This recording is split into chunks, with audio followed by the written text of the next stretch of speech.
Tell us about your big report. It's important. Well, today I wrote a report on Lulzsec and Anonymous. Anonymous is threatening to take down the internet on March 31st.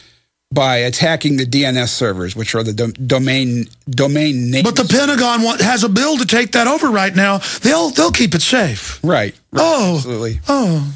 But the whole point is these groups are ridiculous. They are supposedly political, but they don't do anything that's really political. They're a joke. I mean, the very name Lulzsec is a take on LOL, laughing out loud. Laughing out loud security is the actual name of the group. What does that mean? It doesn't mean anything. So politically, they're nothing. They're non-starters. Well, they do this stuff. They say they try to brand hacking as it's just fun to wreck things to laugh, to get the LUTs or whatever. Right. But the truth is that's government trying to take it over and make hacking look bad. So they call it Anonymous. Anonymous does some good stuff. It's just random people. And then they demonize it with their own operatives who you've proven are FBI. Right. I think they have a lot of useful idiots working for them, too, that actually believe this is some kind of political thing or the fun aspect you're talking about. Yeah. But it's not. It's a total, I think it's total, psyop just to demonize hackers. Well, your report goes over that. What do you make of Petraeus saying, yeah, we're using all your appliances to watch you? That's scary. Yeah, that was that Wired report that came out earlier in the week. Yeah, I mean, he gave a speech and bragged, and people thought it was a joke, kind of like when the big bioethicist group said, let's start killing little kids even though they're healthy. And everybody's like, that's a joke, right? And they're like, no, we're going to kill them. But then I'm bad for reporting it, Kurt. Right. Well, this whole thing, they want to put this so-called smart technology in everything, washing machines, televisions, the whole 9 yards. It's just part of the surveillance grid. And then the data goes over your power line, so there's no hooking it up to a connection. Right. Isn't that great? By the way, I want to do a report on all this smart technology. I've begged Watson, because people think I'm joking about the government with grants. When police departments get Homeland Security grants, they go, yeah, here's this smart light bulb. By the way, here's a grant for computers. And the light bulb flickers and interfaces with a sensor and programs the computer remotely. Right. And when I say that, people think I'm joking. It's been in the Associated Press, but no one believes it. Yep. And these drone projects they're giving police departments, they're all financed by the Department of Homeland Security. It's just a total integration of the federal government and the local police. And then it's a hidden tax. When you pay for a smartphone or you pay for a dishwasher, it's getting where you can't even buy the old ones that don't have the tech in them. So it breaks. There's going to be a big business in keeping the old stuff running. Or they have regulations now. Oh, can't have that. Right. Places can't fix it. I mean, this is Agenda 21. You pay in the cost of the item for all the back doors. And I saw an article in Wired again, and one in CNET, where all the back doors is why the iPhones and Droids drain so fast. I had a Droid and had to get rid of it because it would decharge an hour. Because all the spy stuff in the back. Well, now they're encouraging you to put all your data on their servers. It's iCloud business and stuff. Yeah, the cloud. Yeah. So it's like get in this. It's not really a cloud. It's more like a sewage tank. Get in the sewage tank. Right. That doesn't sound so fun. Hey, let's get into your report. I mean, we said it yesterday. False flag. Break down what happened with this Muhammad character over there. I mean, this is the classic earmarks. Well, there was a report yesterday that he was being followed by French intelligence, which is basically means that he's being handled by, just like Muhammad Atta and the so-called hijackers in Florida were being followed by the federal government and the FBI and the CIA. The same thing was going on in France. He was totally handled by them. And obviously the guy probably did think he was some kind of Al-Qaeda, bigwig going out doing a lone wolf thing for his jihad, but notice always the same thing: a lone wolf being handled by government informants. We know intelligence was all around him. He thought some of his friends were in French, and were Al-Qaeda, were really French intelligence. That's all being confirmed now. He's a lone wolf. Last guy that tries to beat Sarkozy 10 points ahead gets set up by French intelligence with a hooker claiming he raped her. Now it turned out that wasn't true.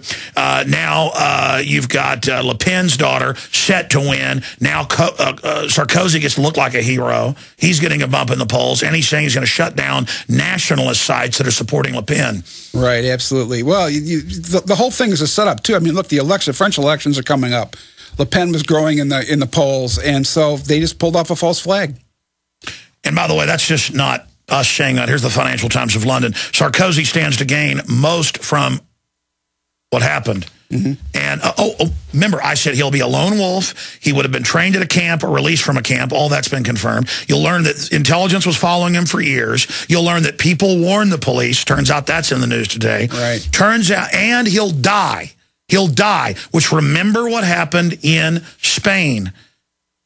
Remember what happened on the 333. Remember how it came out later. They just blew up some people in an apartment and said that was Al-Qaeda, and it turned out the police had done it. Right, right, absolutely. I mean, that came out in the Spanish news. So it's always the same MO. Pretty much. Well, of course, they can't have this guy walking around talking and divulging things they're going to be used against the government in France. I mean, so obviously he had to die. Well, I was looking at all the photos of the French cops and watching the news. You got all these regular cop types out there, and you saw the guys in the black mask. Right, ski mask. You notice those weren't even special forces typed. I looked at those were criminalized. The guys they brought in to blow up whoever was in there, I mean, that's probably the guys that were doing the shooting. Well, they had armbands that said police on it, so yeah, they were with the police. But I mean, they look like something out of Central Casting for gangsters. Right. Absolutely. But I'm just saying, you could even see them next to the regular cops. I'm telling you, those weren't even special operations people. They were just criminals. Right, right. Well, it's interesting. Like I said, the timing, we need to look at the timing. It was right before an election. Why didn't this happen? Hey, we said day one that the Dominique Strauss-Kahn was set up. Turned out run by Sarkozy. Sarkozy screwed up and announced it before anybody even knew. Yeah. And then it turned out it was that he was under surveillance by Sarkozy. Right, he wasn't following the script correctly. Well, I mean, look, Sarkozy is running a coup against France. He's not even born there. He's a foreign operative. Yep. What is it with these foreign operatives? I don't know, but he's basically on the world government agenda. They're pushing it. Him and Merkel in Germany, and Cameron and the whole crew, and Obama. They're all just pushing the world government agenda. Why can't America have an American president, and why can't France have a French president? Well, obviously, they're trying to tell us something. I mean, they put Obama in there. They can't even verify that he's an American, a naturalized American. They're trying to tell us something. What are they trying to tell us? Oh, well, that it doesn't matter. Our Constitution doesn't That's matter. when he became the head of the UN a few years ago, violating Article 1, Section 9. It is the head of the Security Council. Yeah. Totally illegal. Well, I mean, look at how they have the Pentagon come to Congress and say, you don't run jack squat. You're right. They're just saying that's the way it is. And Petraeus is like, your toaster's watching you. Ha-ha, we don't need warrants anymore. And when Fox News covers it, they're like, he's a great man. We don't know what he means by that. He said there's no more Fourth Amendment. He said we don't consider that violation anymore. Next, they'll shove microphones down our throats and say that we don't consider this in violation of privacy. Courts are ruling with the 7th Circuit. They can pull you over, grab your phone without a warrant, download it. Well, timing is everything. It's the same thing with these activist groups. We've got major cybersecurity legislation in Congress right now.